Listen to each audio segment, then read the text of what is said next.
Les 27 et 28 janvier 2014, François Hollande était en visite d'État en Turquie.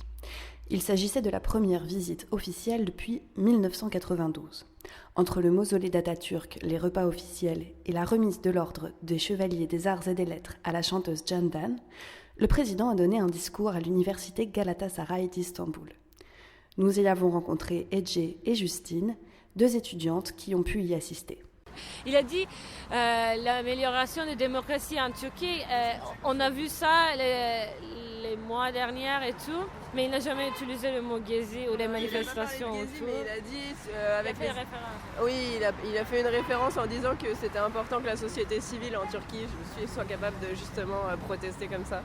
Et c'était en lien avec la jeunesse et tout, quand il parlait de la jeunesse. Il a parlé de chômage aussi. Ah ouais? Pour les jeunes, ouais, il a dit il a parlé de beaucoup de choses. C'est un grand problème aussi pour mon pays et on doit laisser une meilleure futur à nos enfants et tout. Et moi, je vois qu'ici en Turquie, il y a beaucoup de jeunes, comme ça vous pouvez comprendre de quoi je parle.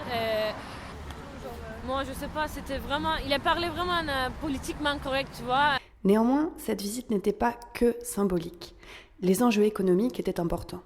La délégation officielle, composée d'une quarantaine de chefs d'entreprise français, a eu l'occasion de signer des accords sur lesquels le chef de l'État est revenu lors de la clôture du Forum économique franco-turc d'Istanbul. Et en 2013, plus de 15 milliards de contrats ont été conclus, avant même la visite.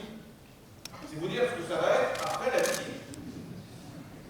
Enfin, ce que nous avons convenu avec le président, puisque nous voulons que nos échanges commerciaux représentent 20 milliards d'euros.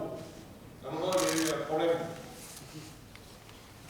de savoir dans quel modèle nous devions nous prononcer. Mais vous avez choisi l'autre, vous avez bien fait. Et donc, nous avons cet objectif 20 milliards d'euros d'échanges commerciaux. Faut-il aussi que nous associons toutes les entreprises? J'ai emmené avec ma délégation des entreprises de toute taille, des grandes, des moyennes et des petites. Parce que c'est ce qui fait la force d'une économie, d'avoir de grands groupes qui sont capables d'être sur les marchés mondiaux avec une technologie exceptionnelle. Et nous en disposons de ces grands groupes ici représentés. Nous avons besoin d'entreprises de taille intermédiaire qui sont exportatrices, avec une qualité de main-d'œuvre et un niveau aussi d'innovation qui leur permettent de conquérir des marchés. Elles sont là.